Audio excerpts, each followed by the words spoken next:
Welcome to the What Really Happened radio show. The history of the government hopes you never learn. Here is your host, Michael Rivero. And aloha, America. Welcome to our show today here. It is Thursday, March 12th, 2015. Sure happy it's Thursday. Sure happy it's Thursday. Sure happy it's Thursday. We have a lot of stuff to talk about today. The phone lines are open. 877-300-7645. 877-300-7645. Quick program note. Our third hour guest is Marianne Azizi. She's been on the show before, talking about human rights violations in Israel against the Israeli people, not just the Palestinians.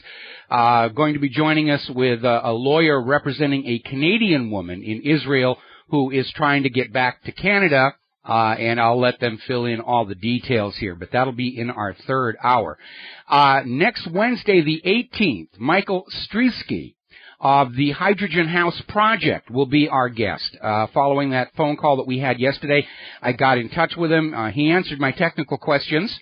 It does sound like it's a really good technology, so we're going to be talking to him about hydrogen power and whether it's viable, when it'll be viable, so forth and so on. Okay, now obviously the top story, as you heard on SRM, is that last night during a protest in front of the Ferguson Police Department headquarters, 2 officers were shot. They've already been let go from the hospital. There were very, very minor injuries. And I have to tell you, my first assumption is agents provocateurs shooting these 2 officers to build sympathy for the police departments and public forgiveness for the unbridled police brutality that has been directed against all Americans. Worst case, fanning up the rioting again for more domestic agenda changes here. And according to the protesters who were there, the shots didn't come from the protest. They came from some 200 yards away. So this looks like another one of these numerous pathetic false flag stunts to demonize the protesters and make us feel sorry for the police department. And I noticed on one of the videos that they had somebody standing right there where as soon as shots were fired, the guy said, "That's for Michael Brown." So there's another one of these crisis actors out there trying to fan the flames, as it were. Once again, we're seeing the propagandists trying to make us think that Vladimir Putin is on his way out. Putin has missed a couple of events this last week, and people are out there saying that, oh, he's had a stroke, he's definitely done, he's finished, he's had a stroke. And the Kremlin has basically issued a statement saying it's a spring cold is what it is. And don't forget about it, a month ago, I think it was, the propagandists were all over the net that Putin had Asperger's syndrome. He's not fit to be head of a nation, and just trying to get a regime change going that way as well. Now, over in Ukraine, the Kiev forces are holding military exercises right near the line of contact. And again, this is contrary to the spirit of the Minsk Agreement. And they're just out there practicing with their heavy weapons, which were supposed to be withdrawn. So it looks like that thing is still going. Each side is looking for an excuse to, or rather Kiev is looking for an excuse to escalate the violence and somehow blame eastern Ukraine for it. Maybe they'll shoot down another passenger jet or something. Meanwhile, Kiev is once again almost out of money despite the recent IMF bailout. Sweden is now offering the Kiev junta a $100 million loan. Of course, at the rate Poroshenko is spending it, that'll get them through maybe next Tuesday. And again, the people of Ukraine are expected, with their future slave labor, to pay this all back with interests. Story coming out of Press TV. Weapons being provided to Kiev by the United States and its allies are responsible for the killing of innocent people in the eastern Ukrainian region, including children, something we should all be very, very concerned about. Meanwhile, Russia is sending 2 more humanitarian convoys to Donbass to get food and supplies in there that they are desperately in need of. Now, there's been a new development, speaking of shooting down passenger airliners. There's been a new development. The official international investigation into the crash of Malaysian Airlines Flight 17, which originally did not even include Malaysia, even though it's their airliner, is now starting to hem and haw and come on out and say that, yeah, it does look like Flight 17 was shot down air-to-air. Buk missiles were not involved. It used initially an air-to-air missile with what's called a rod cutter. And a rod cutter on an air-to-air missile is basically this giant metal ring that's folded up, kind of like an accordion, surrounding the explosive package. And when it explodes, it shoots out to full size and slices through cables and various things like that. And it's looking more and more like, despite all the international pressure, that the international investigation into Flight 17 is not going to drop the blame for this on either Russia or eastern Ukraine. So more interesting information about that. Now, getting on back over here to the very obvious effort to derail the P5+1 and open the door to a war with Iran. And remember, the United States has always wanted war with Iran. Wesley Clark blew the whistle that there was this U.S. plan to conquer all of these oil-rich nations in the Middle East, ending with Iran in 2008. Obviously, they're off the schedule here right now. Bernie Sanders over at Politico.com is saying the GOP is itching for war with Iran. And, okay, let's everybody start sending them those enlistment forms. And by the way, word has reached me that these military enlistment forms are starting to show up at the offices of our Congress critters, or at least the ones who are pro-war. And yesterday, of course, it was reported that that PDF is now missing from the U.S. Armed Forces' own website, so I guess they're trying to get ahead of it. But we have our copy here, and you've got your copy there. Now, this whole letter stink. The letter going to Iran to say, you can't trust the U.S. government. And by the way, Jon Stewart did this amazingly funny segment about this called Undermine, where he basically says this letter is broadcasting to the world. You don't understand how our government works. The president can sign these things, doesn't mean anything, and we can change it anytime we want. You shouldn't trust any agreements anyway, so don't come to a deal with the P5+1. They're really out there showing their desperation. Now, Senator Tom Cotton is being promoted as the initiator of this whole letter. At least he's the front man. And it turns out, not too surprisingly, that he has been getting huge amounts of money from the pro-Israel supporters, lobbyists, groups in this country. Huge amounts of money. Bill Kristol is apparently not only supporting him, but may have actually been the author of the letter itself. And we're seeing all this talk out there where Tom Cotton is out there saying, yeah, we've got to go to war. All right, Tom, here's your rifle and here's your parachute here. Tom Cotton got $1 million from Bill Kristol's Emergency Committee for Israel. And apparently from various other groups as well. Israel is right in front of your eyes, buying the United States Congress to send your children off to die in a war in Iran. That's what Congress is doing. Congress thinks that you and your children are their property, and that if they get paid enough money to send your kids off to be hired mercenaries in a foreign war, that, well, that's just the way things are going to be. Now, over at Politic USA, they have they're basically saying the letter was a push for a regime change war in Iran and, of course, along the way, boost defense industry profits. And I'm sure that all of those GOP senators who are out there signing this letter probably own huge blocks of stock in all the military contractors who are going to be getting your tax dollars to make the bullets and bombs and other weapons used in this war. War is a big moneymaker for those who are inside the military-industrial complex. And, of course, above that, for the banks who loan the money to fight the war and then loan more money to clean up after the war. And it's just an ongoing scam for the last 300 years, and they're trying as hard as they can to do it again. We got to take a break for commercials, and we'll be right back. And aloha, America. Welcome back to our show here, and we're talking about this letter signed by 47 Republican senators, and a bunch of other people are piling on, including the patriarch from Duck Dynasty. Yeah, we got to get this war going. Here's your rifle. Here's your parachute. And it is rather amazing. Two things to consider. First of all, apparently, these 47 senators and the others who have signed this letter, and Netanyahu, were caught by surprise at the public reaction to this, including that petition over at the White House petition website, which soared right over that 100,000 signature mark. saying take these guys and try them for treason right now. And so they're already backpedaling from it, and I am not kidding you. I thought this was a joke. It isn't. This is over at antiwar.com. Spokesman for the GOP in the Senate, aides, are out there pushing a new talking point. The Iran letter, it was lighthearted. It was no big deal. You know, it was a lighthearted jest. They're actually saying that. Yeah, it was just a jest. No big deal. The administration has no sense of humor. I mean, that's their new talking point. I mean, really, we didn't think anyone was going to take this seriously. It's a joke. We're not traitors. We're not Israel stooges much.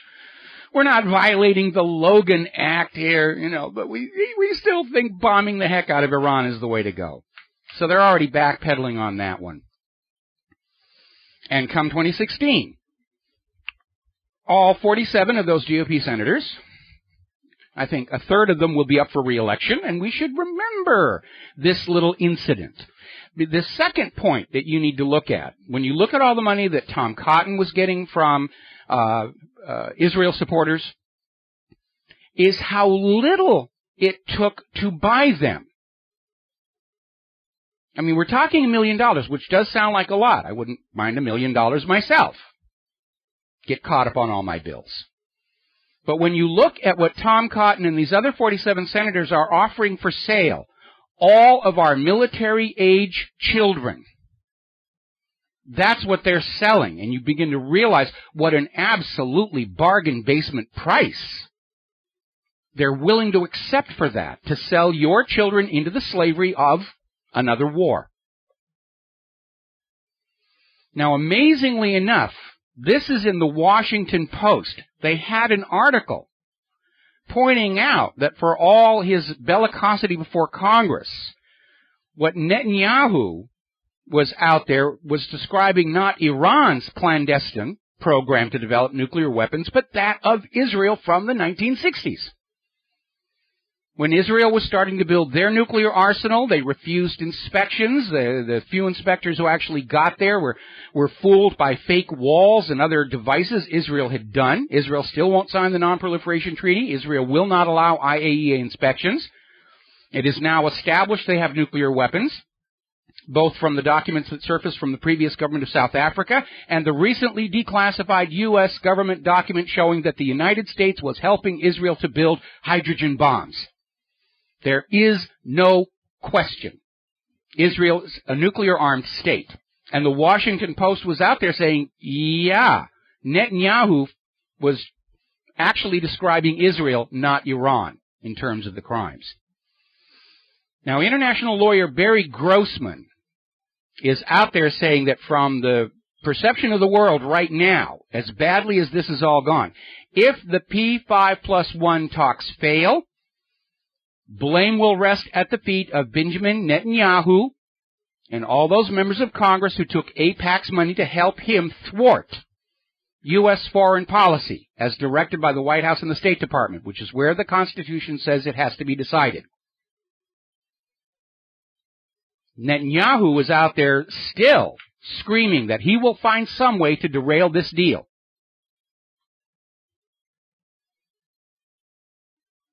Over in Iran, on the other hand, their Foreign Minister Mohammad Javad Zarif, interviewed on NBC News, told Ann Curry that they're actually very close to a final deal. It's going along, moving smoothly. They're going to have a deal that's going to work, and that's going to make Netanyahu and those 47 GOP senators look like fools, and they are. Another article that's coming out from Russia Today. Kerry, Carter, Dempsey want war with ISIS. The U.S. Senate isn't convinced. It almost seems like there's an argument going on in the Capitol building as to who they're going to attack next. We need to go to Iran. No, we need to go to Russia. No, we need to go to ISIS. Best 3 falls out of 5 picks the next invasion target. But Kerry, Carter, and Dempsey, here are your rifles and your parachutes. Let's see the true measure of your commitment to the necessity for war. You lead us from the front. And talk about strange bedfellows. Now the Council on Foreign Relations is openly calling for the United States government to support Al-Qaeda. Remember, they were supposed to be the bad guys in order to defeat ISIS. So they're going to start giving money and weapons to the old, discredited fake enemy in order to wage war against the new fake enemy. Remember that moment in 1984 where all of a sudden the allegiances change and all the signs change and everything, and they're reassuring the people, oh no, we've always been at war with East Asia. Oceania's always been our friend. We're seeing exactly that same prediction by George Orwell come to pass here. Oh no, Al-Qaeda's our friend. Al-Qaeda's always been our friend. We've always been at war with ISIS. And they really are pounding on the ISIS issue. Ashton Carter is out there saying ISIS is metastasizing. It's all over the globe. U.S. intervention desperately needed. And I've been telling you all along, ISIS is a U.S. manufactured scarecrow that the U.S. government will use as its excuse to basically declare war on the rest of planet Earth. And this is as phony a cause for war as the attack on Gleiwitz, thinking of the Lusitania. All wars are started with hoaxes, frauds, and deceptions by the initiating government, and ISIS is the current one. Meanwhile, the chair of the Congressional Terrorism Task Force is out there warning terror cells are already in the U.S. More about this when we come back from these commercials. Aloha, America. Welcome back to the show. And as we mentioned just before the commercial break, okay, Representative Robert Pittenger, Republican, North Carolina. He's the chairman of the Congressional Task Force on Terrorism and Unconventional Warfare, and he's just released a new informative manual for the American people on how to prepare for the coming terrorist attacks. And he's over at Breitbart being interviewed, and he says there are U.S. cells today of terrorists that we're all aware of. I'm not sure who he means by we, but he's out there saying terror cells are already here. They're ready to strike. You have to be prepared. So I'm not sure that he realizes it yet, but what Representative Robert Pittenger has just told the entire nation is that the CIA, the FBI, the Department of Homeland Security, the crotch gropers over at TSA, the NSA, all of that stuff did not work because everything that they have done, the violations of the Constitution, the prying into our personal, private lives is all justified by preventing terrorists from coming to the United States of America. And according to Representative Pittenger, chairman of the Congressional Task Force on Terrorism and Unconventional Warfare, they're here. They're absolutely here. Talk about all that money wasted on all of those departments. They have failed, they have failed, they have failed. They should be fired. Of course, we know how Washington, D.C. works. They'll say, oh, we didn't have enough money. We need bigger budgets and more authority in order to... Only in Washington, D.C. do you get more money and promotions for failing that badly. All right, we're going to grab a couple of phone calls here. John in Barbados, aloha. Welcome to the show. What's on your mind? Hello, Michael. It's a beautiful day here. What's it like in Hawaii? Well, a little bit of high scattered clouds here. It's actually been very, very cool, and as a matter of fact, we actually set some cold temperature records for this time of year. I need to contact that senator. I can tell him who these terrorist cells are if he wants to know. They are usually called the Senate, the Congress, Wall Street, the NSA, the CIA. These are the real terrorist cells in the U.S. Yeah, I think you're absolutely right. I mean, all of these terrorists turn out to be phony front groups working for intelligence agencies. The reason Al-Qaeda got demoted is we all figured out they were fakes and phonies. Now it's ISIS, but it's already out there. It's a Hollywood-style, made-up enemy doing all these horrible, terrible things, so we will just hate them so much that we will not ask any questions when the government says we have to fling our money and our children into an invasion of wherever they feel like invading. That's what this authorization against ISIS is all about. It's authorization for the United States to declare war against the rest of planet Earth simply by saying, oh, ISIS is in there. We have a right to bomb and invade now. Well, I think it's a big mistake by American, the American administration and corporate media to telegraph where we're going to invade next. Simply, it means now that Russia is rapidly rearming with modern weapons. So is Iran. All these high-interest target nations now are really taking on board this telegraphing of the intention of America to invade. Well, I think there was a political purpose behind telegraphing the intended targets. I think Washington, D.C. thought these nations would back down and say, no, we'll do what you say, just don't invade, and that's not the reaction they're getting. Oh, yeah. They have bollocksed this up really good. They have. They made the balls up of it, absolutely. I mean, now Russia is brought forward its third Borsa-class submarine. It will soon be doing sea trials. They've already now instituted the deployment of S-300, S-400 missiles. And the next year they intend to put out the S-500, which is a satellite killer as well as a killer of aeroplanes and incoming warheads. Boy, that's just what we need is war in the low Earth orbit area. We'll surround our planet with a cloud of shrapnel. We'll never be able to go out into the universe after that. Well, it's so being predicated on this belligerence that the U.S. seems to be showing to every nation who wants to depart the Bretton Woods Agreement and form their own system of currency trading. That's exactly what it is. But you need to remember, technically, Richard Nixon ended Bretton Woods when he ended gold convertibility. The U.S. has just been using that threat of military intervention to keep the other nations of the earth centered on the U.S. dollar, even though the U.S. is the one who actually violated the Bretton Woods Agreement to begin with. Well, I believe that the failures of the U.S. military in Iraq and Afghanistan, they seem to have won the battles but lost the war, and now people are not so afraid of the U.S. military like they used to be. Well, they ought to be afraid of the U.S. military, but what the United States has lost is the illusion of some kind of moral rightness behind all of this, and the world sees the U.S. as aggressors. I want to get to another phone call before the commercial break, John, so thank you very much, and I'm going to let you go, and we're going to switch over here to Dustin in New Jersey. Aloha, Dustin. Welcome to the show. What's on your mind? Yeah, hi, Mike. Yeah, basically it comes down to multipolar world versus the unipolar world that Washington and the UK, Brussels want to keep. Well, that's what it comes down to, and I think humanity and the planet are best served by a world with as many as 1,000 small nations, each minding their own business and taking care of their own people, for the same reason that you put fireproof doors in buildings and watertight bulkheads in ships. And this whole one world government, one world banking system is a disaster waiting to happen. All it takes is wait long enough, and it's going to break and shatter the whole system. And that's one of my many arguments against the idea of a globalist government. It's broken already. The system's collapsed. That's why they're propping it up. People don't realize this system is ended.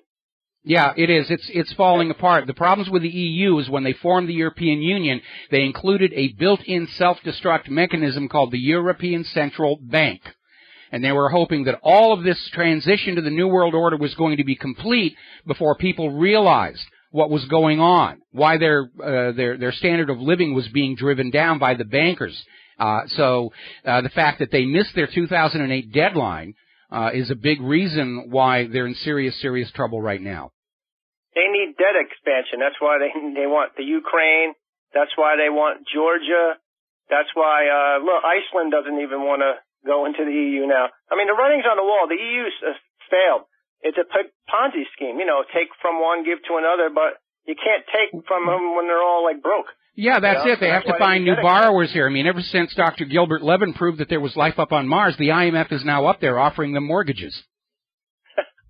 Okay. Yeah, it's such a shame that they can't come together to have a new system. That's why they're afraid of Russia and China, because that is the new system. You know, I hate to tell people. It's not a new system. It's the same system we started the United States with, where the public currency is handled as a public utility, and the money junkies don't want that because they can't dominate it and make trillions and trillions of dollars off of it. They want to keep the world locked into this scam that they invented 300 years ago, and they're willing to kill millions and possibly billions of people to keep the human race enslaved to their predatory banking scheme.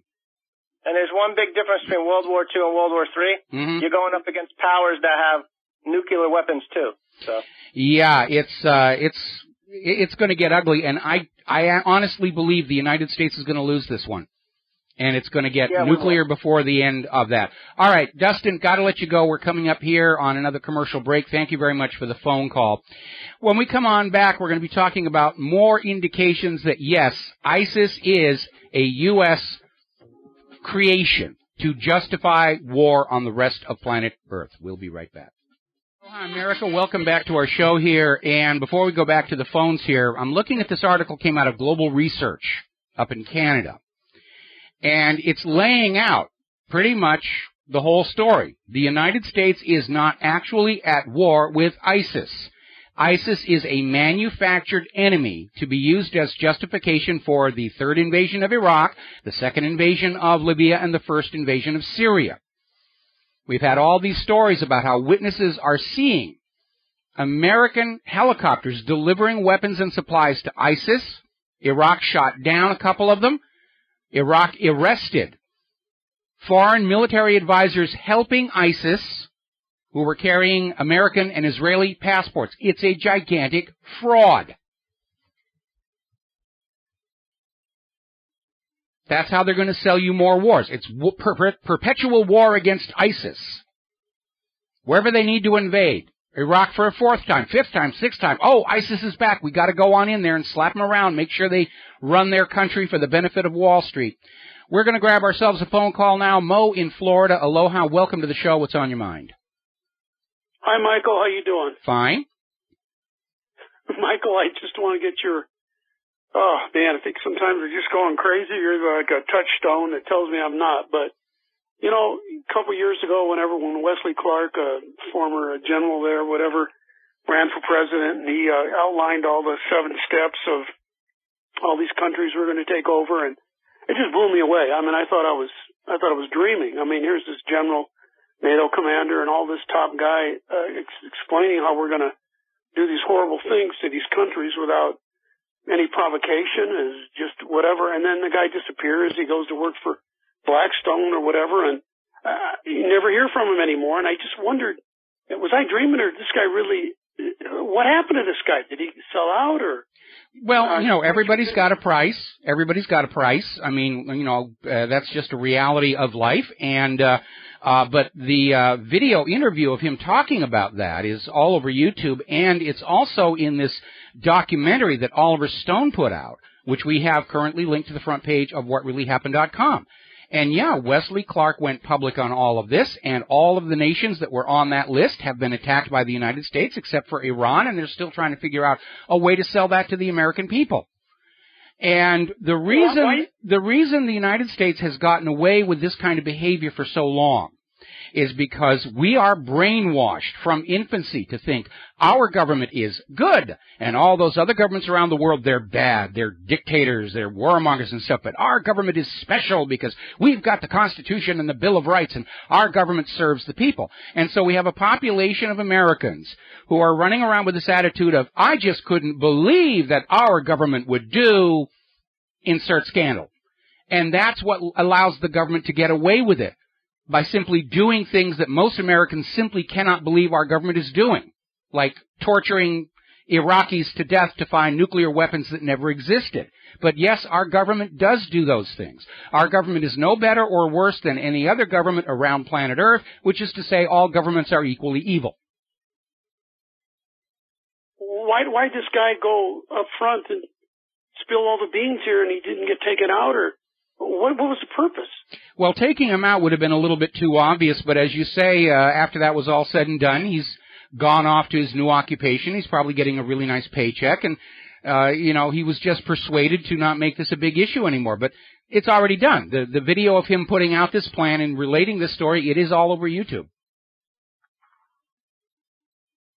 Okay? Well, I can see as well. Thanks, Michael. All right, we're going to let you go. Thank you very much for the phone call here. Now, here's an interesting story, and it hammers home the fact that ISIS is just another war-starting fraud. This story is out of the Daily Mail in Great Britain. An agent working for Canadian intelligence was arrested in Turkey for allegedly trying to get 3 British girls into Syria, ostensibly to join ISIS. Remember, we have been hearing all these stories about how ISIS is recruiting from our own populations, and that's why we have to spy on all the populations. And here you have this Canadian spook got arrested in Turkey trying to smuggle 3 British girls into Syria. And if he'd succeeded, then the British government would be able to say, see, our own citizens are turning against us, and that's why we have to crack down on you. And we know that right now Canada is trying to enact their own version of the terror scare followed by draconian legislation.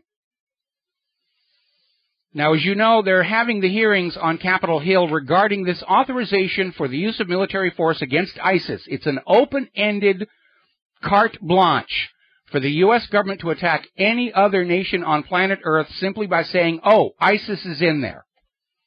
So they send in a drone with some inflatable ISIS dolls. It drops them in there, blows them up, takes a selfie, puts it on the net. Oh, we've got an excuse to invade here. And apparently some of the people from Code Pink were in there shouting, not without justification, that we, the people of the United States of America, are sick and tired of wars and all the killing of innocents. And Kerry tried to put them down by saying, you can't talk about, innocent people being killed. Look at all those Christians that ISIS is beheading and that pilot who was burned alive and the puppies who were abused and all the rest of that. And what Kerry is basically saying is, show some respect. You don't know how hard it was for the U.S. government to order those actors to do those horrible things. So just go along with the flow on this whole thing. And this gets back to what I was saying before. How the government bamboozles the people is by committing horrible acts that are so out there. The American people, brainwashed, will say, our government would never do things like that. But, of course, in this day and age, we know that, yes, our government does do things like that. It's been doing it all along. Now, there's a very interesting article over at shareeverything.com going back to Avigdor Lieberman's comment that anybody in Israel who's not fully on board with the policies of the Israeli government ought to be beheaded. And ending with the observation that, well, maybe it isn't so crazy to compare Zionists to ISIS. They both have the same answer. For anybody who doesn't agree with them, just cut off their heads. Because Israel made a really big stink about comparing Zionism with ISIS, or for that matter, Zionism with Nazism, even though the similarities are there to see. So Israel's much cultivated, maintained, cherished public image of permanent victim is shattering. And it doesn't help that Israel has demolished European Union-funded shelters in Jerusalem that were there for Palestinians who were being kicked out of their homes. It just shows what an absolutely ruthless, cold-hearted government Israel has right now, which may be about to change because Haaretz ran their final election poll before next Tuesday's election. By law, they can't do any more polls between here and there. I guess it's to give the vote stealers some room to maneuver in. According to their numbers, the Zionist Union, Netanyahu's opposition, holds a lead over Likud. Likud is down to 21 seats. The Zionist Union has 24. The Forward actually has it a much wider margin than that, and apparently the polls being run by Zionist Union and Likud are also showing a much wider gap. So Netanyahu is down to just 3 options. He can graciously lose the election, and his job as prime minister. He can try and steal the election, or he can bomb the crud out of somebody before the next election to try and regain the lead.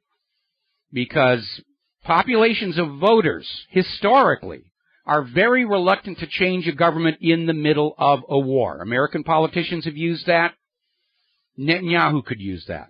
It's going to be very, very tense between now and next Tuesday. Netanyahu could haul off and attack Iran's nuclear facilities,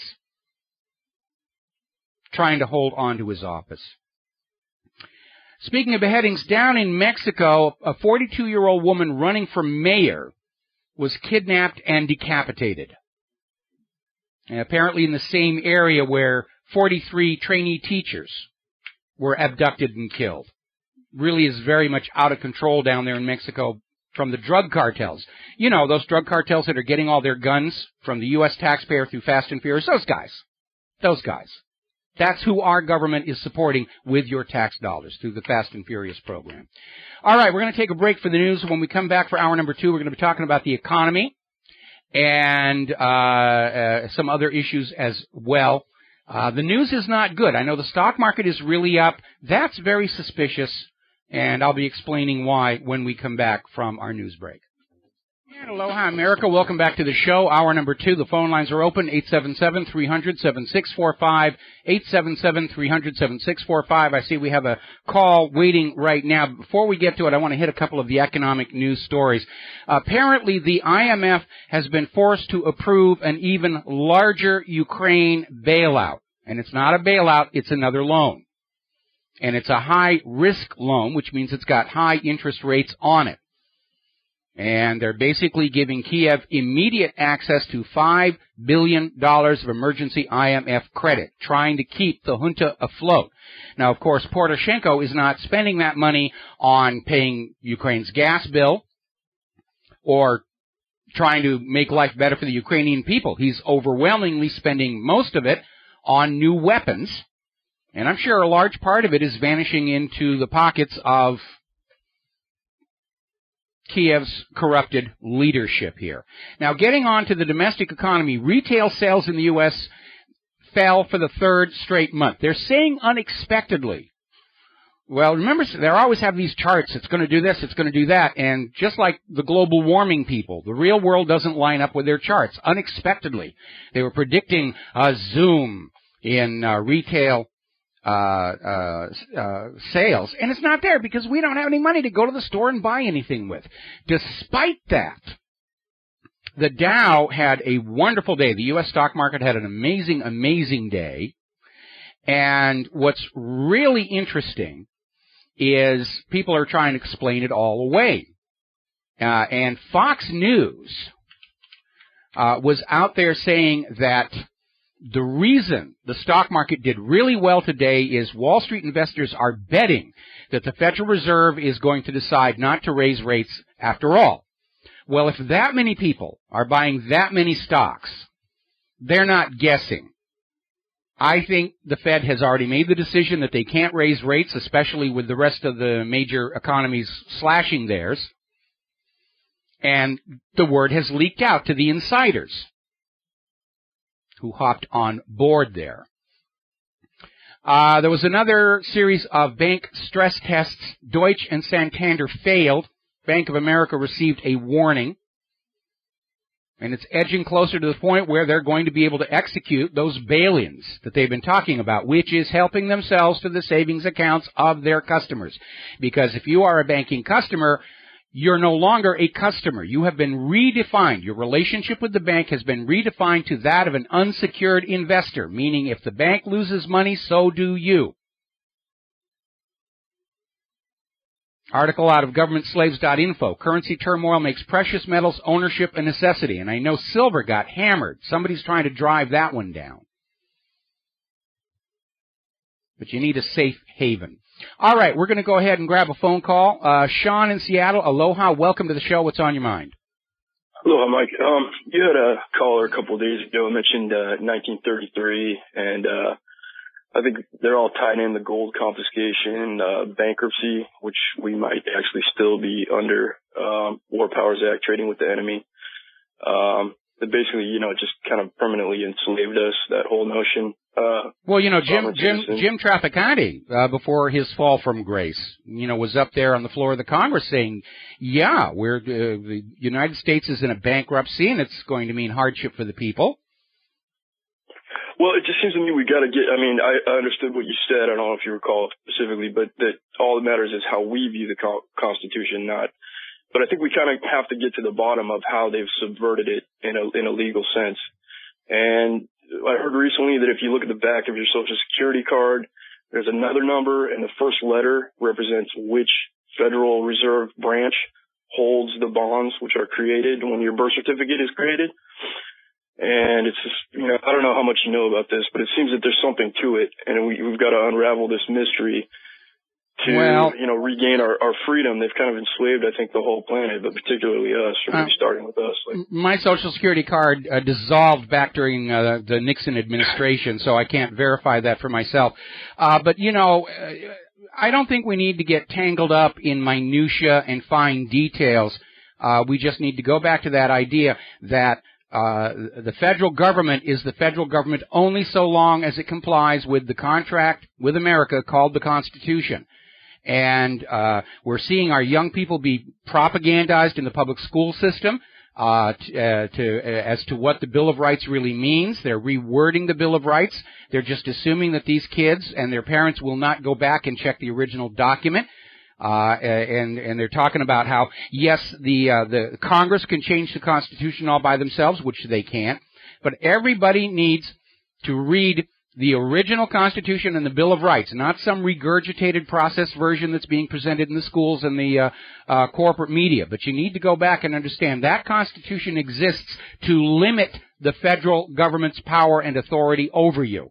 In order to, and it is our Constitution. It says right up at the top, we the people. And the government doesn't get to change that, other than through the process of an amendment. And our government will lie about ratifying certain amendments, and in many cases, as we've seen recently with the NSA scandal, they're just out there saying, we don't have to pay attention to that Bill of Rights and Constitution. But, and we've heard politicians say it's time for the Constitution to go away. And what they don't seem to understand is when that Constitution is gone, so too is the legal authority of the federal government over the people. I've talked to a lot of Tea Party types, the good ones, not the Koch brother types, but about a constitutional convention being the solution. And I've heard that it's already been established. They're just keeping it on ice for now because it isn't clear whether a state can rescind, and that we actually reached 67% a couple of years ago. And I'm afraid it's a Pandora's box, that if it actually happens, that will open the door for them to just decimate the Bill of Rights. Well, it all depends on who gets to attend that constitutional convention, because the constitutional convention is supposed to be a convention of the people, and not just the money junkies and their cronies to say, well, we're going to change things to make business better for ourselves. And I don't expect the federal government to obey a new constitution any more than they're obeying and complying with the current one right now. In my view, Washington, D.C. has delegitimized itself with its abuses of the American people, its betrayal of our trust, its constant lies, frauds, and deception, because having read that Constitution from beginning to end, there is nothing in there that says the government is allowed to lie to the American people, propagandize us. There used to be laws against the U.S. government propagandizing us. Those were repealed recently, which tells you all you need to know about what you're seeing in the corporate media. But the government of Washington, D.C. is the legal, lawful, legitimate government only so long as they remain within the restrictions of the Constitution and the Bill of Rights. And this government has just gone so totally off the reservation. It seems to me that for freedom-loving people, it might be in their interest to, at some point, start talking about actual revolution, peaceful or otherwise, even though I know we're not supposed to, but in a roundabout way at least. Because well, I don't have a problem talking about peaceful revolution. That's what we're in the middle of right now, and it's not being fought with AR-15s and armor-piercing bullets. It's being fought with keyboards and smart devices and word of mouth, and I'm all in favor of a peaceful revolution. Basically, we can see this predatory banking system and this government are in the process of tearing themselves apart, and we just got to stay patient, munch on some popcorn and watch the show, and then when it does collapse, we the people have to be ready to stand up and say, we will decide for ourselves what kind of a nation we are going to live in, and going back to much of that original Constitution and the Bill of Rights strikes me as a really good starting point. Absolutely. Thanks, Mike. All right, thank you very much, and we are going to let you go. Thank you for the phone call. We're getting a breaking story from Sputnik News that Poroshenko in Ukraine is getting tossed out of his own political party. And it was called the Petro-Poroshenko Bloc. They're basically taking his name off of it, and they're going to go back to its old name of the Solidarity Party. So Poroshenko doesn't even have the support of his own political bloc any longer. We'll be right back. And aloha, America. Welcome back to our show today. We're talking about the economy. Greece is still squaring off against Germany over reparations from World War II, from the Nazi occupation, and especially over a forced loan from Greece to the Nazi government that was never repaid and is still due and still accruing interest. Now, Germany's Merkel has come back and said that's nonsense, that's trivial, it's ridiculous, we're not even going to pay attention to it. Greece, as a result, is now threatening the seizure, confiscation of all property, land, and businesses belonging to Germany in payment of that debt so that they can try and repay their debt to the ECB. They're all just flinging the debt around back and forth. This is going to accelerate or increase pressure on Greece to basically look at a more radical solution. Leave the European Union, drop the euro, go back to the drachma, and of course, it's the way the euro is plunging right now. The euro is going to be the drachma in another couple of weeks. But it's leading to this story we're seeing in Zero Hedge. Are alarm bells ringing over Greece's pivot to Russia? Because Russia has rolled out the red carpet.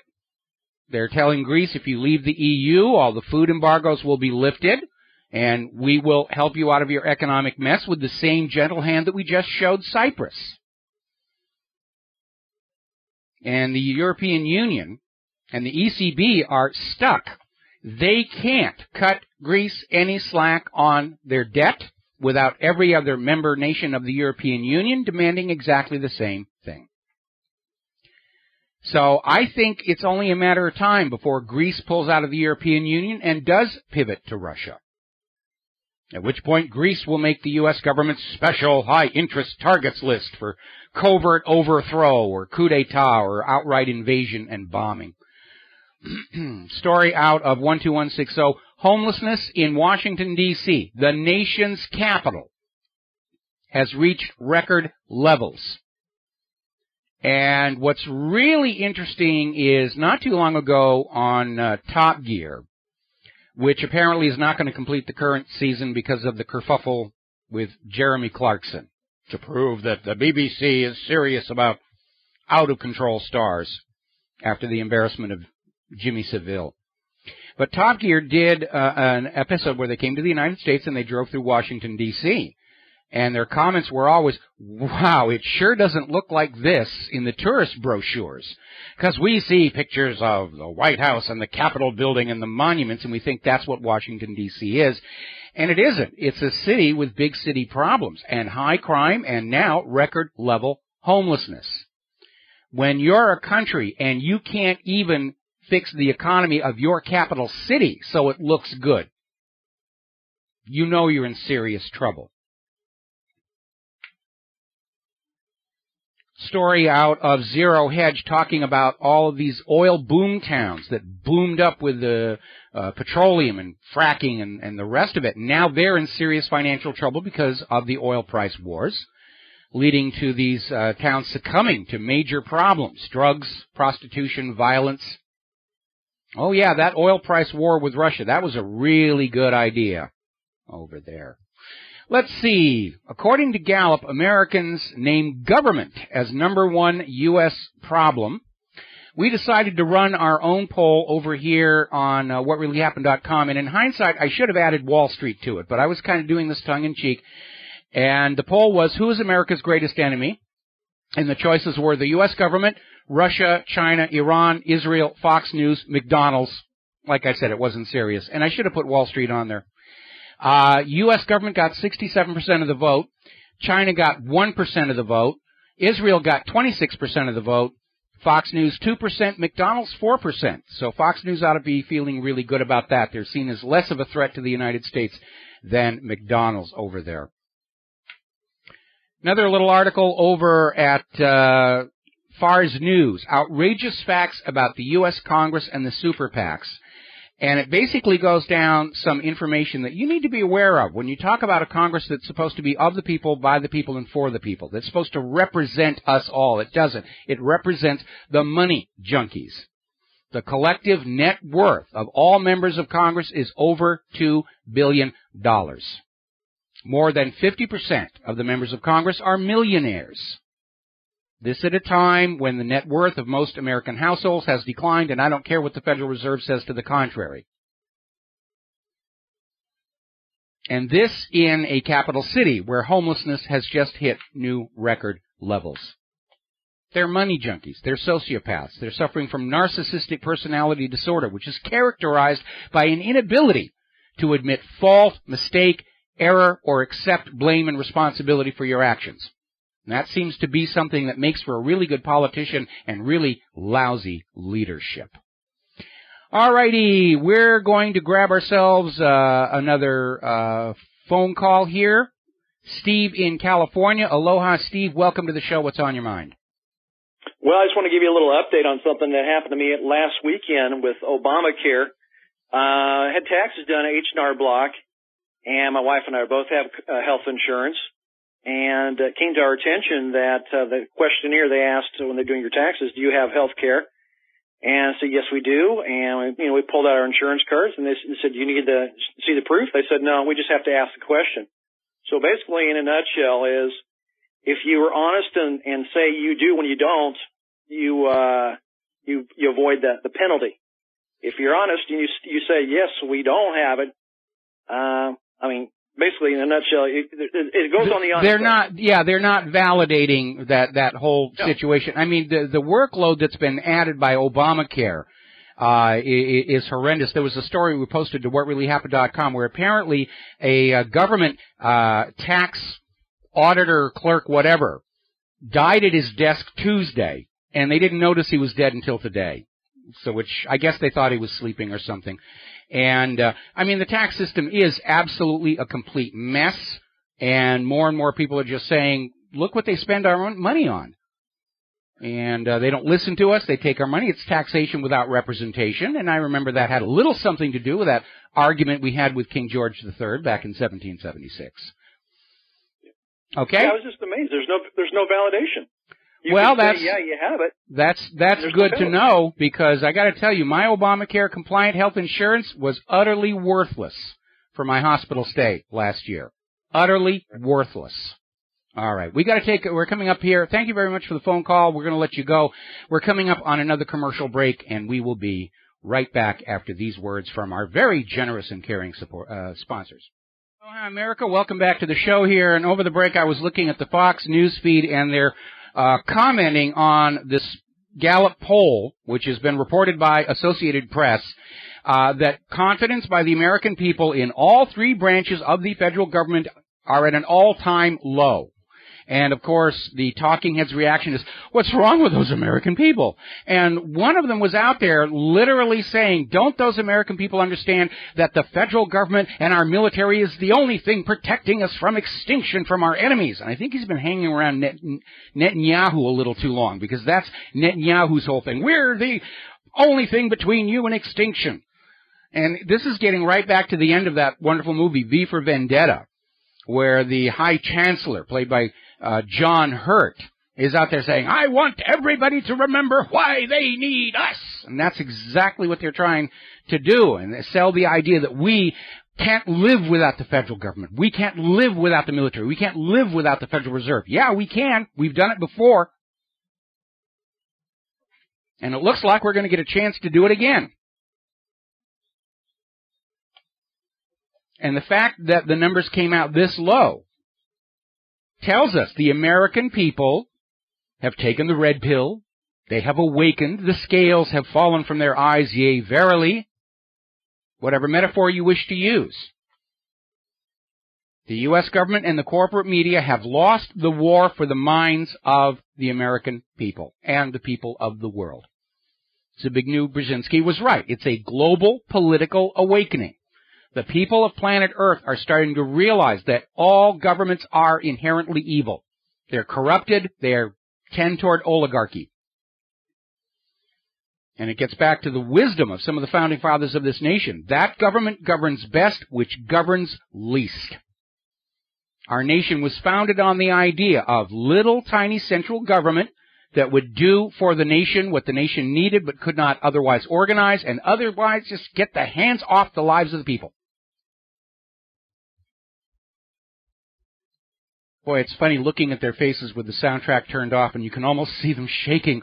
Oh, the people don't believe us anymore. That's right, and you did it to yourselves. I have no sympathy for this government and the corporate media losing the trust of ordinary Americans. They did it to themselves. They like to blame us, the independent media. Oh, we're out there exposing our lies. It's all their fault. No, it's your fault for lying in the first place. About the unemployment numbers, about human-caused global warming, about Saddam's nuclear weapons, and on and on and on and on. Huge catalog of lies. Speaking of which, it is time to spend a little more attention on Hillary Clinton and her email scandal. Now, when Hillary Clinton gave her little press conference, and she said she had a separate email server for convenience. She didn't want to carry multiple devices. And it turns out she already does. She carries a BlackBerry. She's been photographed with it. She also carries an iPad in her purse and an iPod for music. And two of those devices, the BlackBerry and the iPad, connect to the Internet. And, of course, as this article over here in Investment Watch Blog points out, the idea that she would need two devices for two different email accounts is nonsense. Smartphones are able to have multiple email accounts. I've got 3 on my iPhone.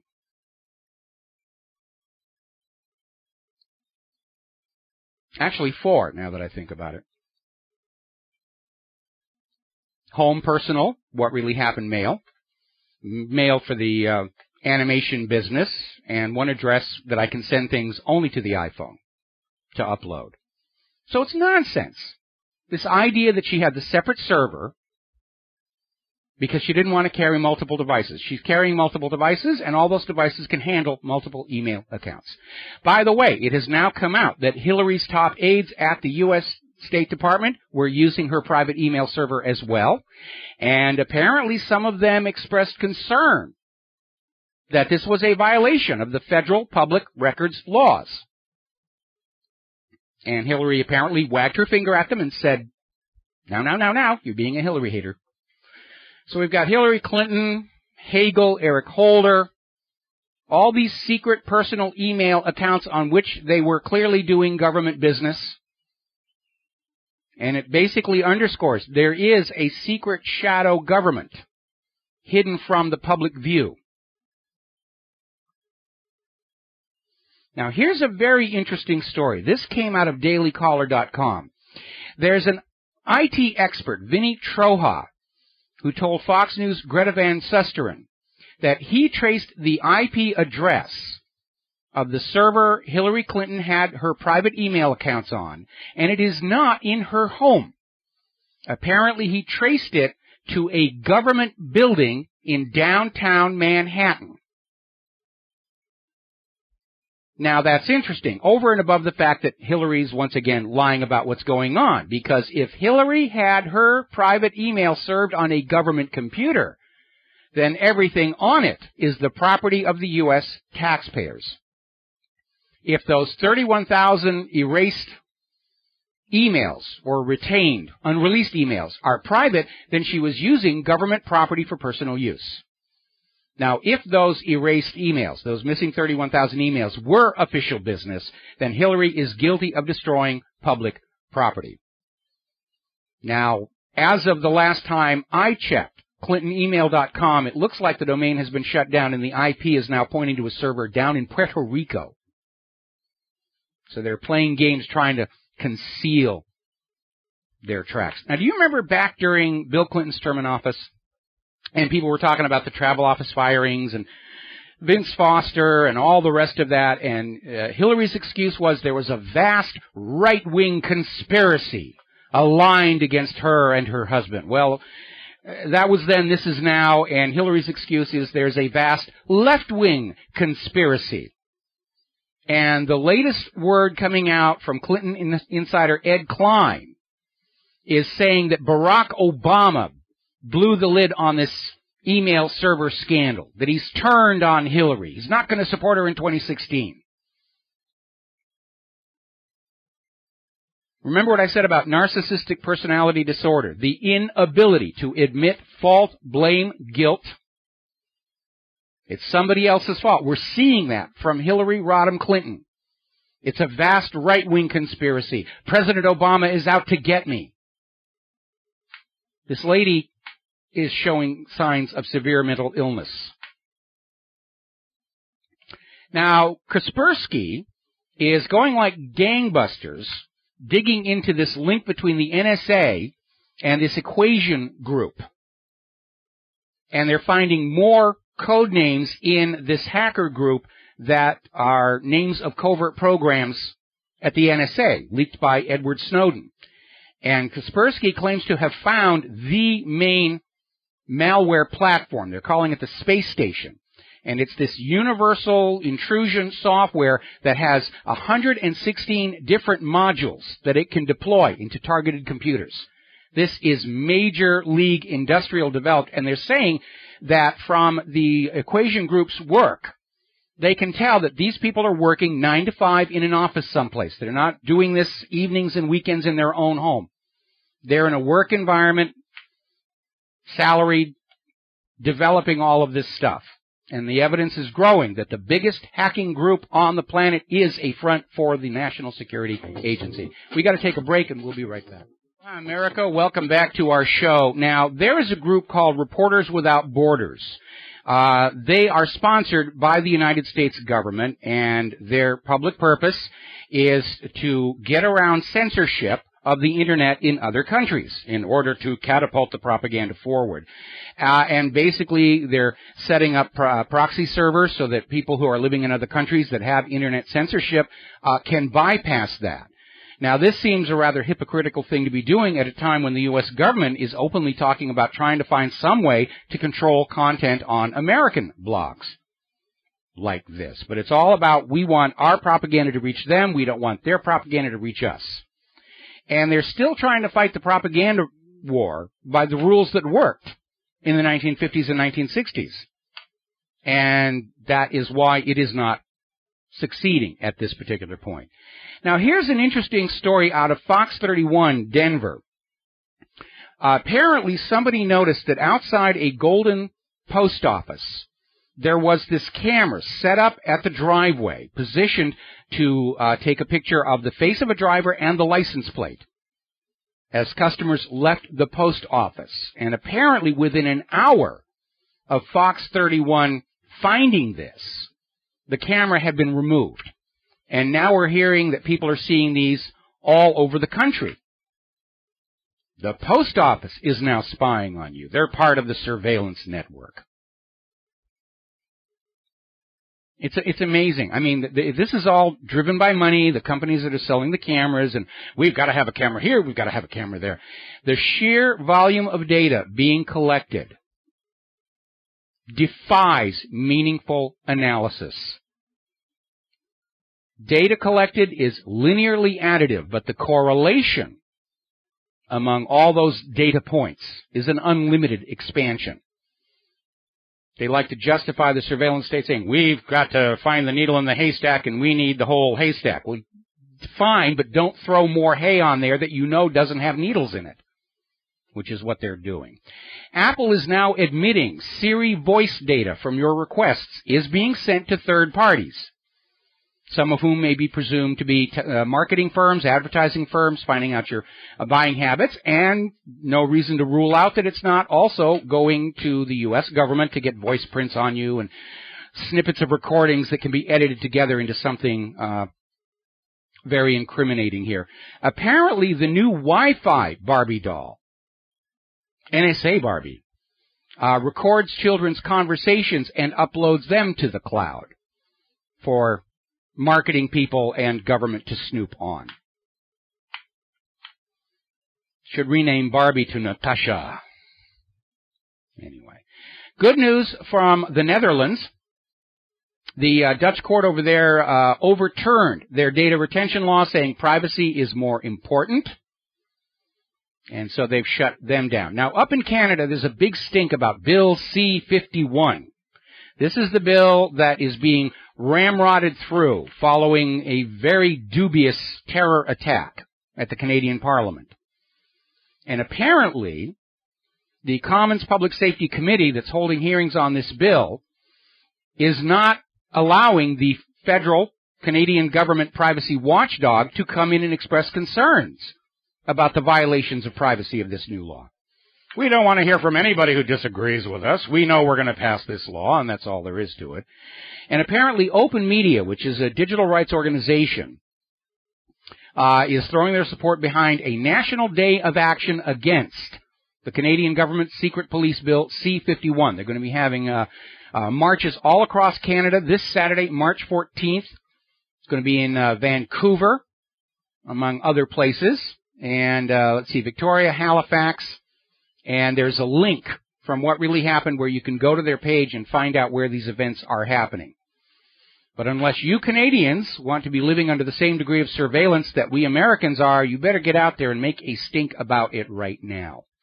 By the way, a big part of the push for terror legislation in Canada has to do with these two men who were accused and arrested of plotting to derail a passenger train just outside Toronto. They didn't actually do it. They didn't even start to do it. They didn't try to do it.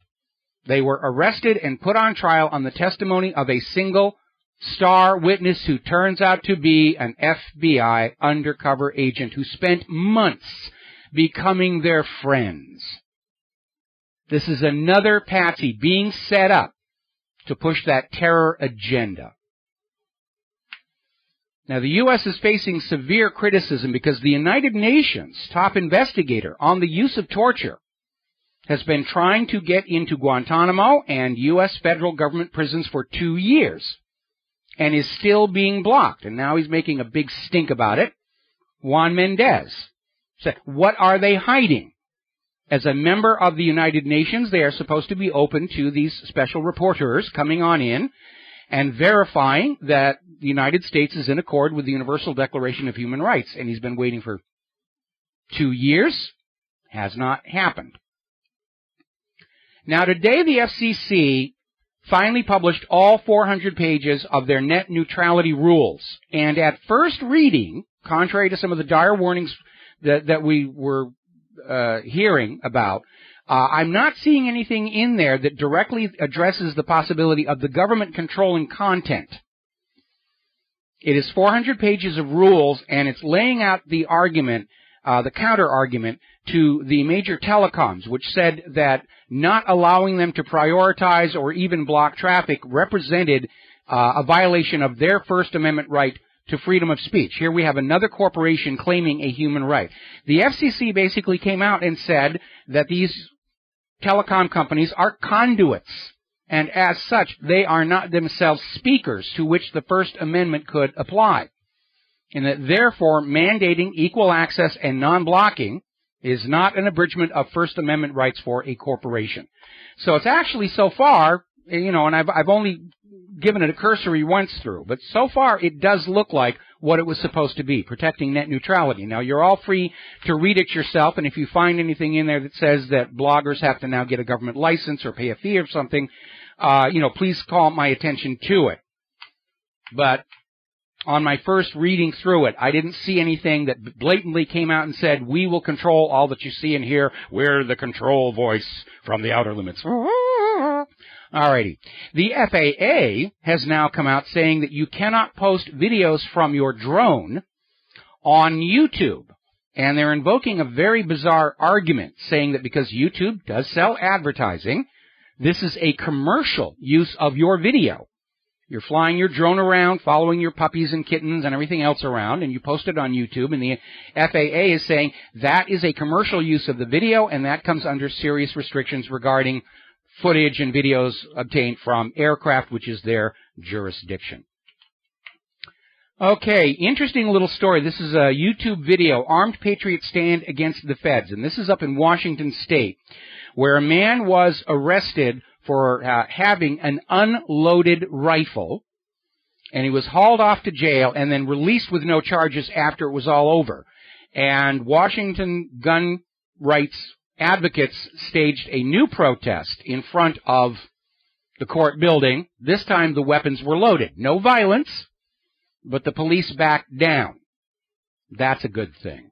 Open Carry, Texas is going to have their second annual hike that started it all.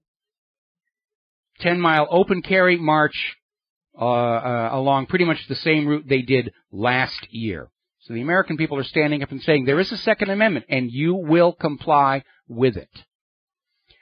Tennessee Highway Patrol is under fire after troopers blew the whistle on a DUI quota system. You will write so many tickets for driving under the influence, even if they're stone cold sober.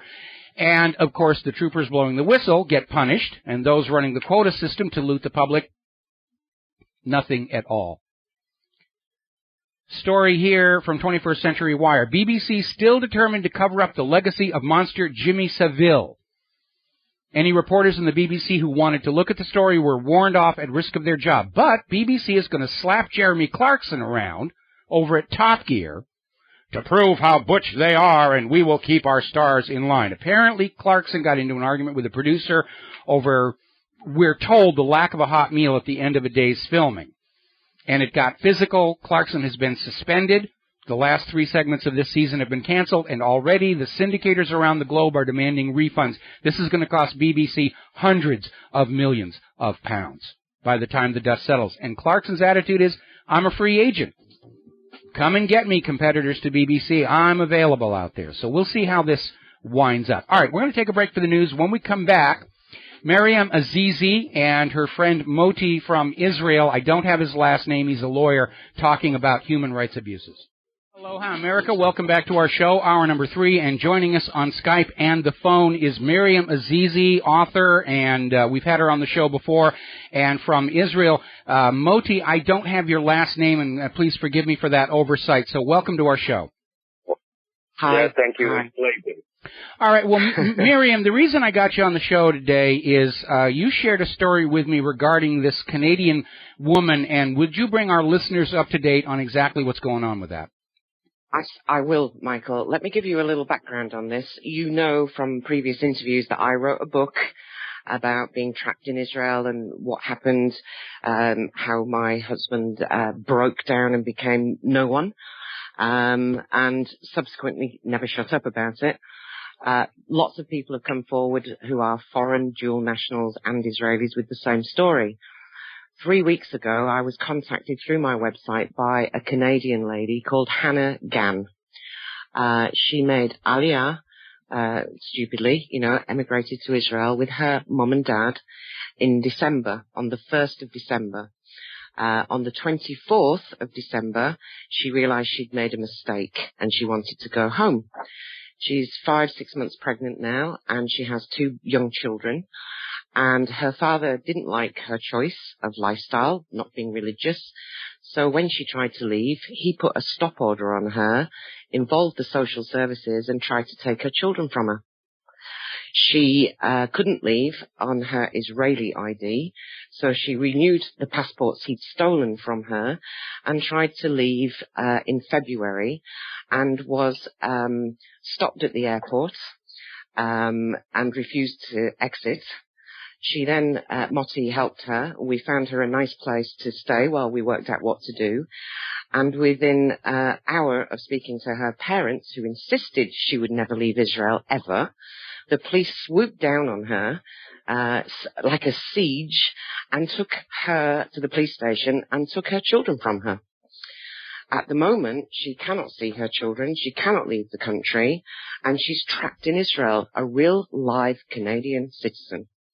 Well, what's rather interesting, lately we've been seeing all this bashing of Muslim nations going on because they treat women poorly and women have no rights. And here we have this story coming out of Israel and seems to have completely escaped the notice of the American corporate media, the idea that a father can involve the government in preventing his daughter from going back to Canada. Yeah, absolutely. I want to just call out to all the people that who are your listeners who may be Zionists, because we get a lot of flack from them. They believe in the state of Israel, but they don't care what happens to the Israeli people. I'm anti-Semitic, I'm terrible, but the point here is, if you believe in the state of Israel, for example, then it's incumbent on you to make sure they all stay alive. And that they're well, and that they don't have their children stolen from them by the authorities. And if you hate the state of Israel, you can still care about the people inside who are all desperate to get out. So this is insane. It's absolutely insane. It sounds like the old Soviet Union where, no matter how miserable the people were, they were never allowed to leave. And it sounds like the government of Israel is basically going down that same path. Going down that path. They've been down this path for so many years. It's unbelievable. And I'm round the clock with this woman, keeping her sane. And yesterday she was told she has to take an evaluation to prove she's not a danger to her own children. She can see them in a dingy, disgusting contact center for 60 minutes. And that's it, and why? Because she was told, and we have it recorded on our Facebook page, which is Trapped in Israel, she was told she lost her children for daring to leave the country. So she's punished. She can't leave. She's pregnant. She can't see her children because she dared not to want to live there. Boy, that is... Okay, Modi, first of all, what is your full name? Well, my full name is Moti Label. Okay. L-A-Y-D-E-L. And what can you add to the story from your perspective? Well, from my perspective, once Marianne called me and said, listen, there is a person that wants to leave the country. Can you escort her to the airport? So, I did. I did not imagine in my worst nightmare that people can be stopped from going out with absolutely no reason. And I was pretty shocked. So I decided not to leave this case alone, and keep on escorting this girl, Hannah Gana. I mean, listen, she's 36 years old. She can do whatever she wants. She already raised the kids for a few years, and nobody said anything. I mean, this is amazing how easy things can turn here, and they can just stop people from going out. And since we published her story, many people are coming forward and saying, listen, it happened to me. I was trapped in Israel for many years. There is many people that made Aliyah before. And also many Americans with no Israeli passport either. We're talking about you can be Israeli, dual national, or purely foreign national. And if someone in Israel wants to make a false complaint, then that's the end of you. The social services, the courts, the police, they're on you, and you can go to jail for nothing. You can never leave. You're bankrupted. You're broken. And this is happening all the time. All the time.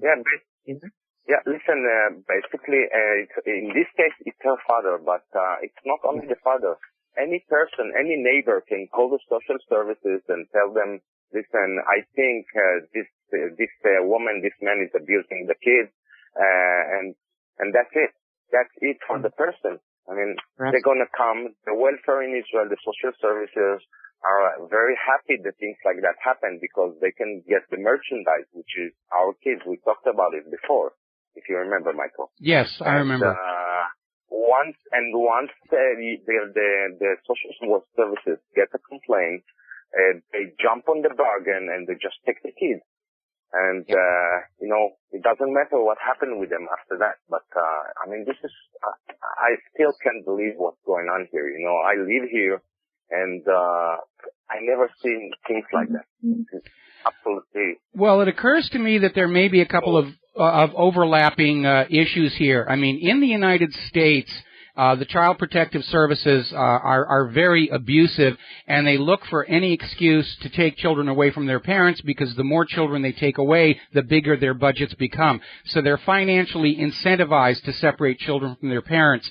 The other issue, of course, is that Israel's always talking about the demographic bomb, where they're concerned that Jews will become a minority in their own country, and so there may, in fact, be a policy of just anybody who comes in, keep them in, so don't let them out, so that the population of Jews continues to be driven upward. But the point I really think is important here is we're always hearing about how the government of Israel is abusive of the Palestinians, and most people don't understand the government of Israel is also abusive of their own Jewish population that they claim to be in existence to protect and take care of, and very clearly they're not treating their own people very well at all. And this does need attention in the American media. This needs massive attention, right. massive attention. Yeah, it does. We both agree, Motti and I. And we are working on social media storms and trying to get this out now, because this woman has a window of opportunity to fly home before she gives birth, and that child will be an Israeli.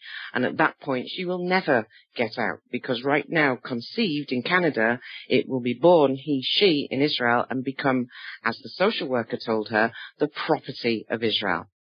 The property of Israel. All right. Yeah, well, listen. They don't even know her. Ask your listeners to go onto our page and listen to the 30-minute call that she made to social services, who had no reason whatsoever to give her children to the abusive parents who she's made 3 police complaints against for hurting her children. All right, we got to take a break. Currently have them. All right, we got to take a 4-minute break for commercials. We'll be back here again with Miriam and Modi about this travesty taking place. We'll be right back. Aloha, America. Welcome back to the show here, and we're talking about the very tragic story of Hannah Gahn. This is a Canadian woman who moved to Israel, saw that it really wasn't what she thought it was going to be, decided she wanted to return home. Her father filed a complaint, which resulted in the children being taken away, and Hannah is being prevented from leaving Israel to return to Canada. And my question at this point is, where's the Canadian government in all this? Because if Hannah Gahn were being prevented from leaving, say, Iran or Iraq or Syria, I'm sure the Canadian government would be kicking up a huge stink about how these countries are abusing women.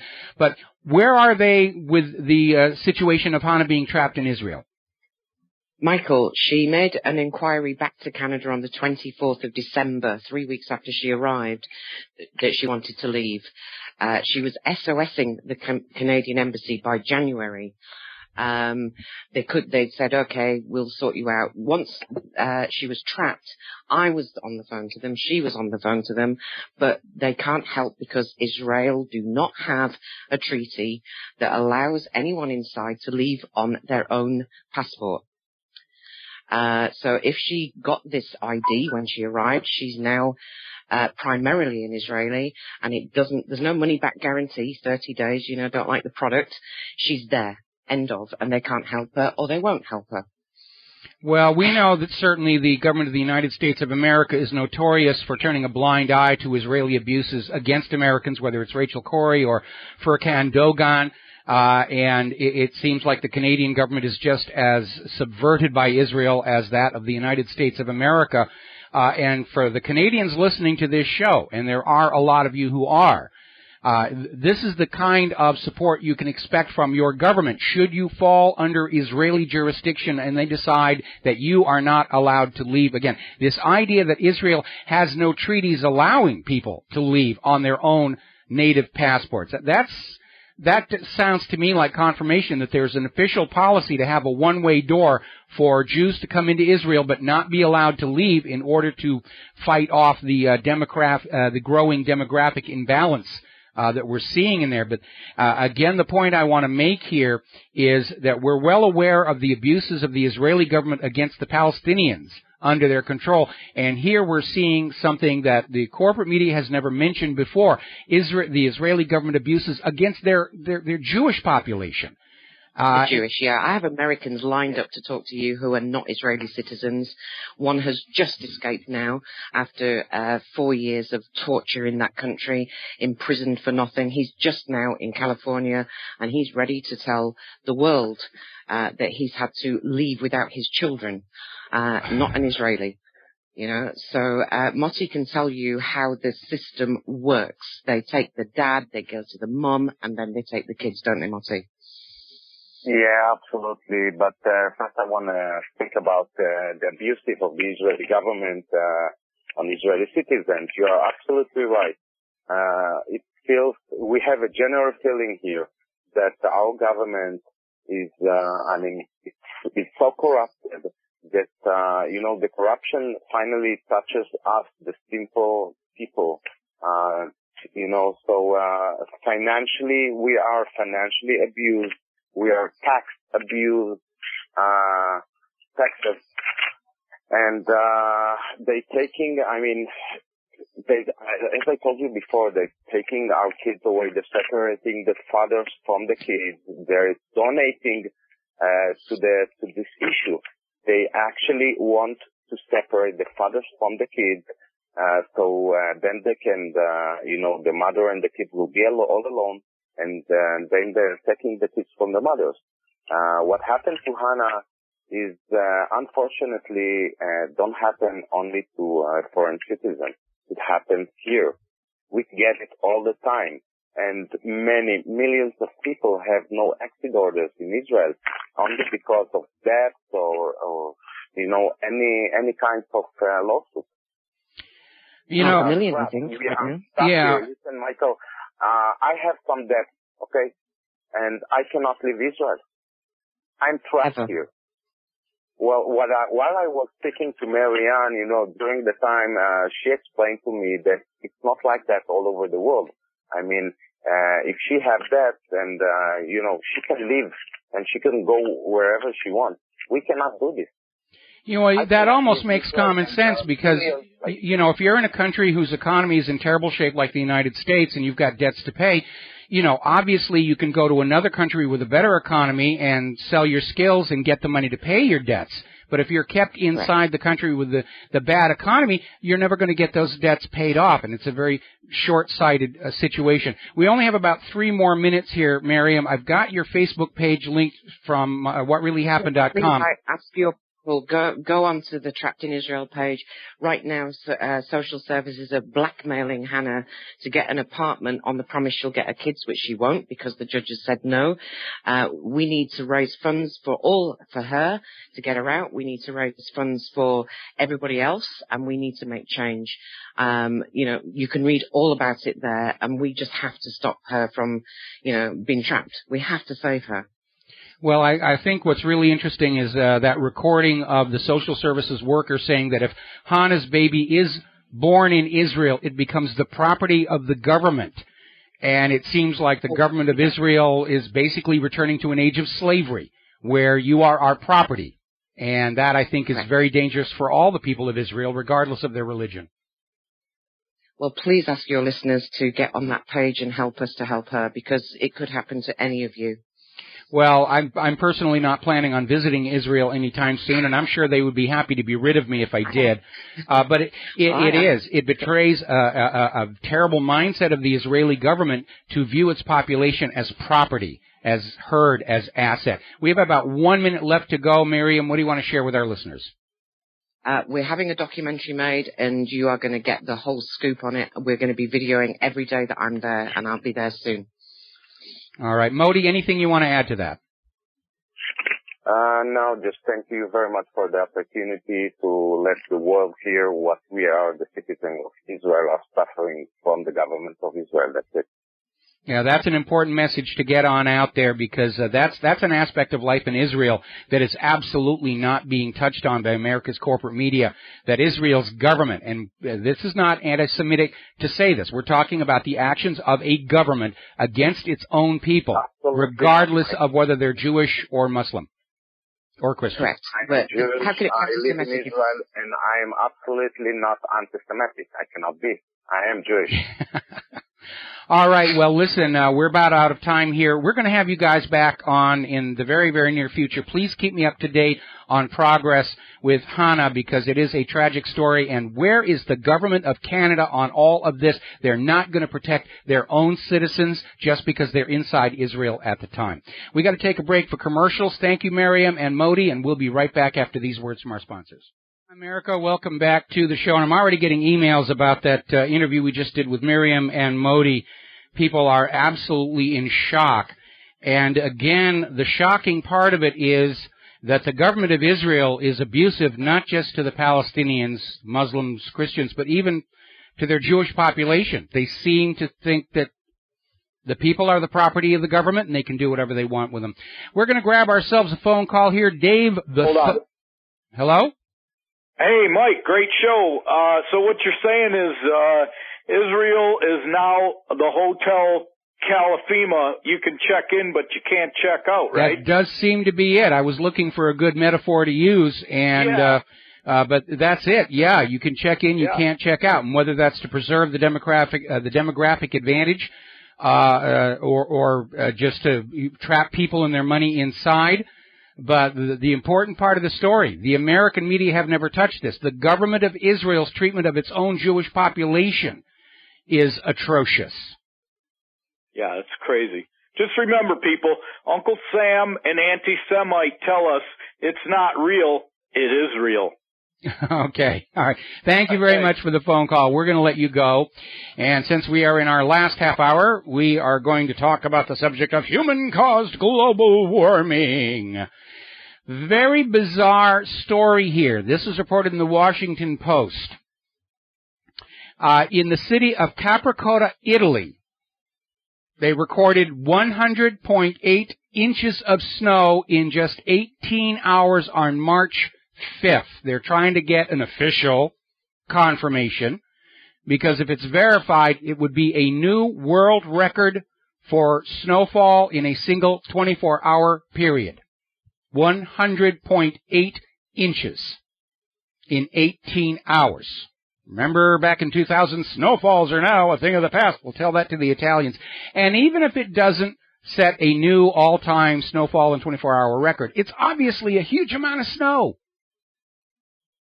Obviously a huge amount of snow. Now, as you heard on the SRN news break, there are giant chunks of ice washing up on the shores of Cape Cod. Huge, boulder-sized chunks of ice breaking off from the ice sheet that formed out there in the North Atlantic. And everybody's going on down to look at it because they've never seen it before. I grew up in that part of the country. We never heard about giant chunks of ice washing up on the beaches.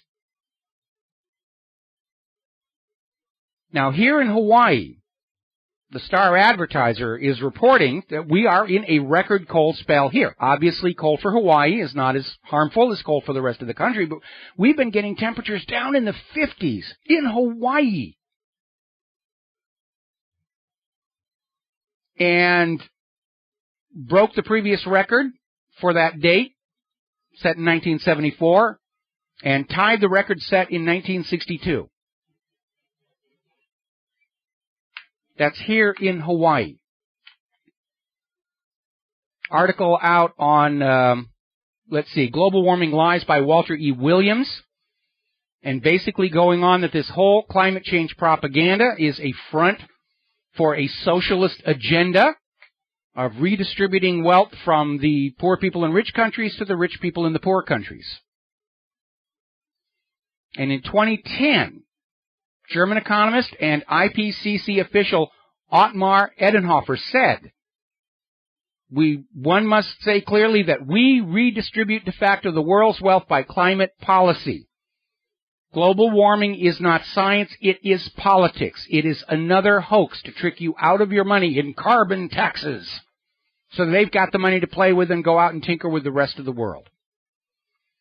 The EPA is now claiming that coffee is at risk due to human-caused global warming. And needless to say, I did repost my article, Climate Gate, A Crime Against Humanity, with all the latest updates, including this record snowfall in Italy.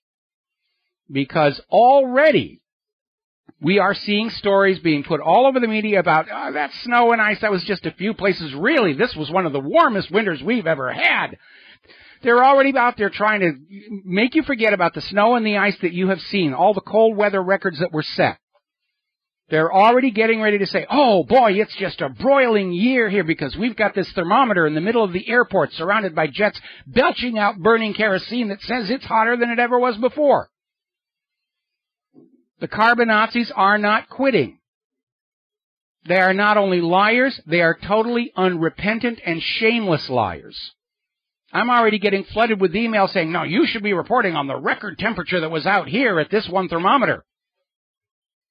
And we've already documented how the thermometers being used by the global warming cult are put in locations to get high readings. In the air conditioning outflow of a building, I've got a picture of one right next to a trash incinerator.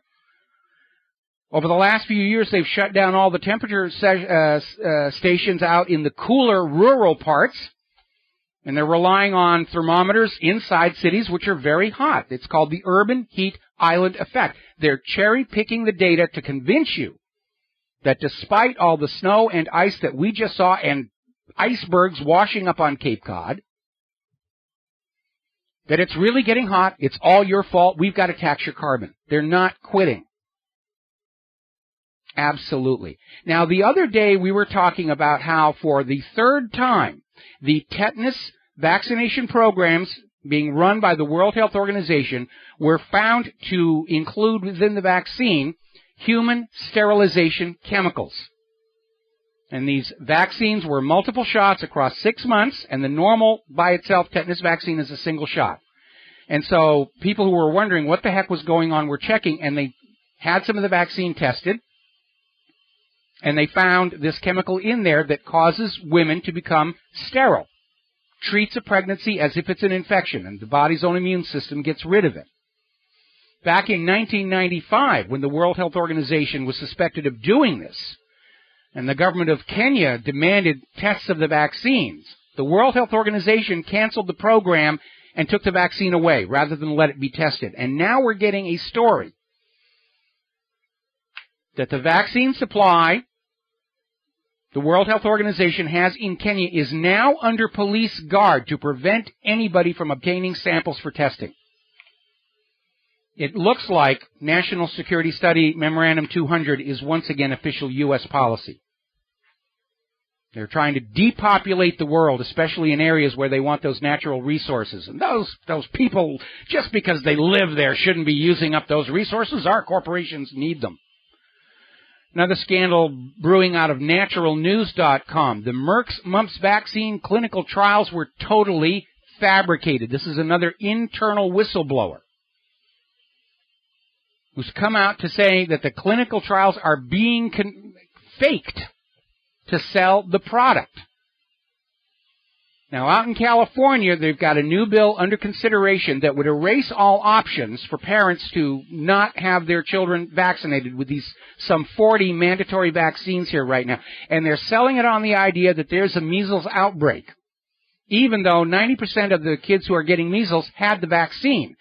And it's been identified the measles they have is the exact strain used to make the vaccine. But the government and the vaccine makers are using the measles outbreak to say, oh, see, we've got to mandate measles vaccine for everybody. It's all driven by the money, by greed, by power junkies, whatever you want to call it here. Up in Oregon, they're going the other direction. Oregon's legislators are looking at they're backing off a proposal that would have made it tougher for school children to opt out of vaccinations. So they're keeping their exceptions in place. We'll be right back. Aloha, America. Welcome back to the show. Now, back in 2005, the United States Congress, the finest Congress money can buy, enacted the Energy Policy Act, which included a provision that was informally called the Halliburton Loophole. And this provision exempted fracking companies from federal disclosure regulations regarding the specific chemicals they're injecting into the ground. And we have since come to understand that the fracking fluid, in addition to being highly toxic, Also will include toxic waste that the fracking companies are paid to dispose of. Can't go anywhere else. And including radioactive waste from weapons manufacture. And they didn't have to disclose it because of this bill.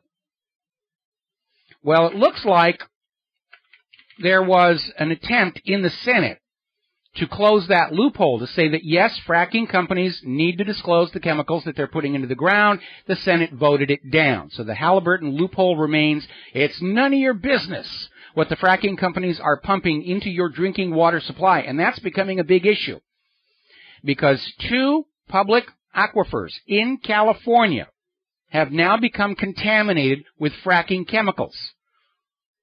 The drought that you're hearing about out in California has very little to do with human-caused global warming, although that makes an excellent scapegoat.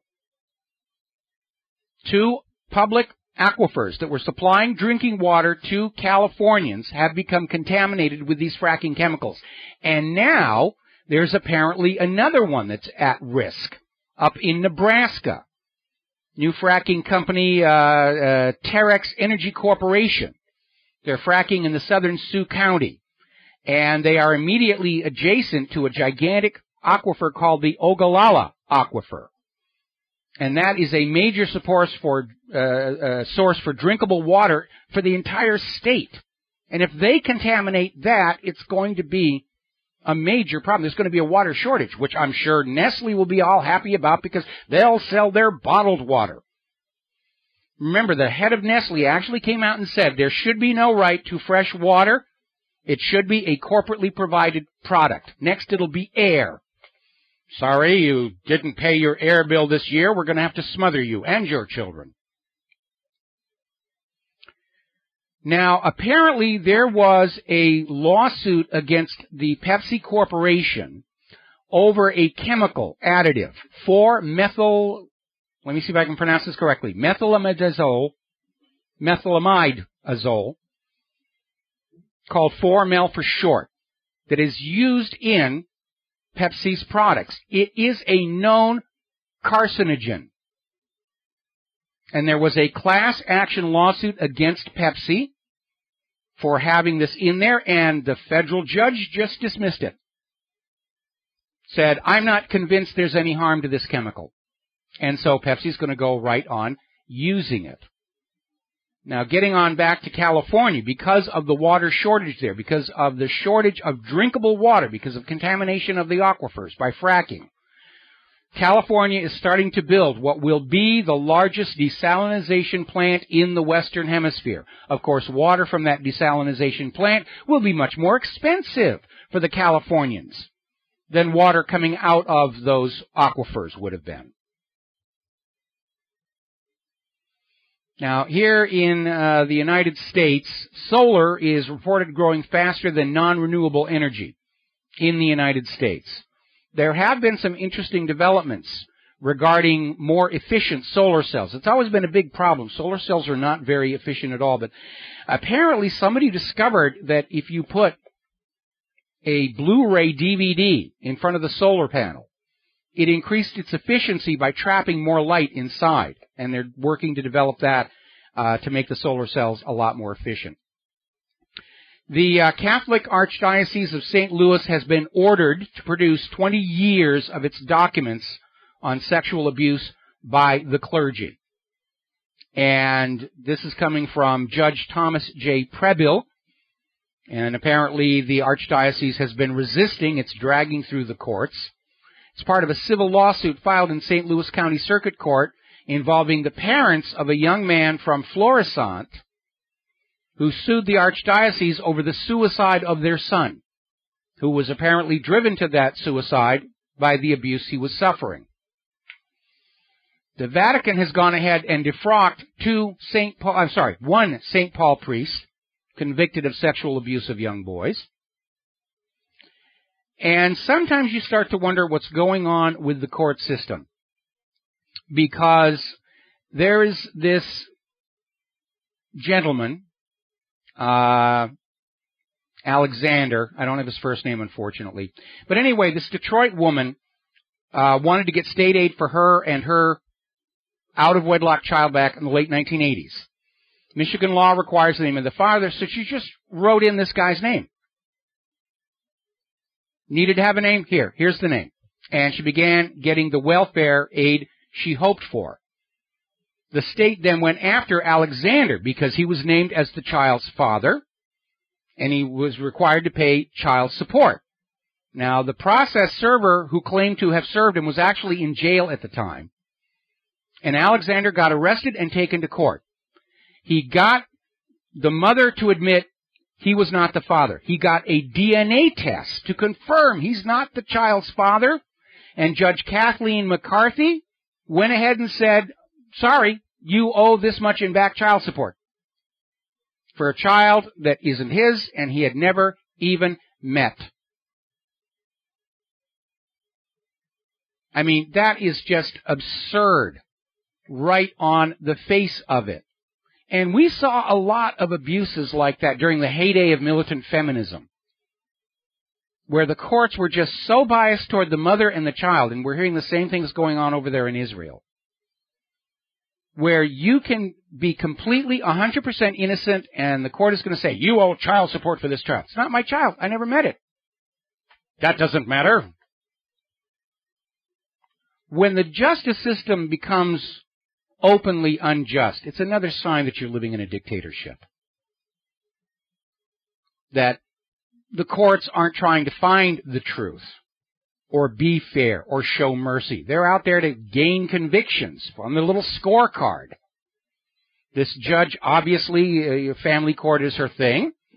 And every time she gets more child support from somebody, it makes her look better to her superiors. And the fact that this guy was completely blameless. And the mother admitted she had just put his name on there because she didn't have any other, didn't know who the father was. DNA test proves he wasn't it. And still he got nailed. I remember during the 1990s, the heyday of militant feminism, when a lot of men were falsely accused of rape and some went to jail. A guy named Gary Dotzen went to prison for 6 years. For rape. The woman who accused him was actually having sex with her boyfriend but didn't want her parents to know. So when the mother picked up on the fact that daughter was sexually active, she said, oh, I was raped, and he did it. It turned out he wasn't even in the same state on the day the rape supposedly happened. They still threw him in jail. People were coming out and saying, let's get DNA tests, and the National Organization of Women was out there screaming that DNA tests should not be allowed in defense of a rape case, because rape is such a serious crime that even innocence should not be a defense. And we're seeing this and so many others, especially the way all these police who are abusing Americans and they get wrist slap. The justice system is not just. It's there to enforce the will of those in power, the money junkies, the control freaks. And when the justice system breaks down and it is no longer just, it's another sign of the decline and impending collapse of a society. And I think we're pretty much there. And it's hard to prognosticate because they're constantly changing the rules and they're rigging things. But it does seem like the United States government is about to follow the Soviet Union into the dustbin of history. All right, there's the music. Time for me to get out of here and get some animation work done, try and pay off some of these bills I got to deal with over here. We will be back tomorrow, Friday, on the Genesis Communication Network. Until then, stay safe, stay well, stay informed, stay skeptical, make good choices. Please support Genesis Broadcasting. Please support WhatReallyHappened.com. We're not going to make it without you. Until tomorrow, aloha, America.